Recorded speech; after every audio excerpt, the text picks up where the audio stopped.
Whether we're at a show, at a convention center, or whether we're in the office, one of the most common questions that we get asked is how to advance the quilt and get the pantograph to line up for the next row of sewing. To demonstrate this, I'm going to have to reposition the camera twice, and I won't be talking during that time because it just sounds mumbled. The first time we're going to zoom into the front of the quilt. I've just finished sewing one line of a panto and I'm ready to advance to the next row. So I'm going to zoom into the front of the quilt now.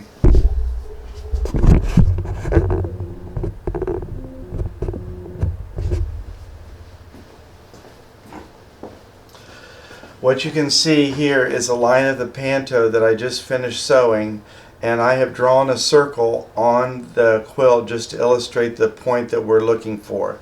We're looking for any of the design elements along the front edge of the quilt, and what I want to do is take the head of the machine and I'm going to drop the needle right in the tip of that design. I don't need to pull the thread up because we're not going to be stitching here.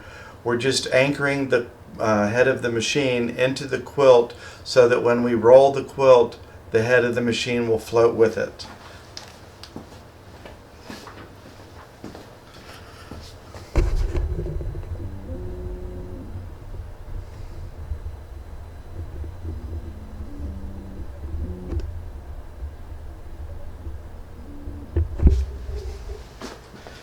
Now you can see we're at the back of the machine, and you can see the laser light is shining right on the tip, identical to the one that we've sewn out on the quilt. So that's going to be our starting point for rolling up the quilt. What we're going to do is advance the quilt by releasing the locks on the take-up lever and roll the quilt up onto the take-up until this laser light comes down and it meets up on the point on our pantograph. All of the Urban Elementz pantographs have this echo on the bottom of the main stitching line and on the top.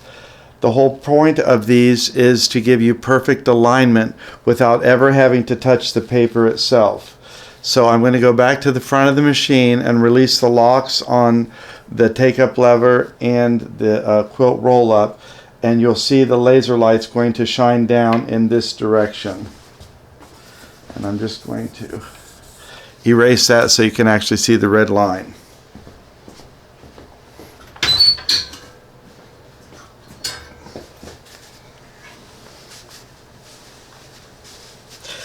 As you can see, as I roll up the quilt, the red laser light is going to go right to the tip of that design element, and that's what we're looking for. When I get to that point, I'm going to go ahead and put the clamps back onto my take-up lever and the roll-up bar until I have the quilt tightened in place again, and that red light is right on the tip of the design where I need it. At that point, what I need to do is go ahead and release the needle from the quilt, and then I'm going to move the quilt head back over so that my red line is meeting up with the starting position on the new stitching line.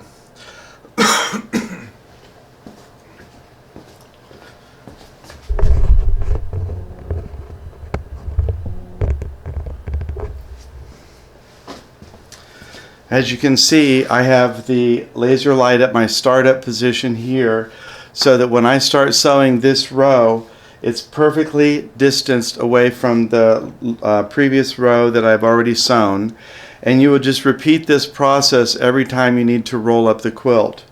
Now, some of our pantos have double lines of sewing, and in that case you would sew both lines before you would go to the roll up the quilt. But this particular design, which is Zest by Patricia Ritter, only has the one stitch out line and the top and bottom echo. So we're ready at this point to go ahead and start sewing this design out and giving us a perfect spacing between each of our rows.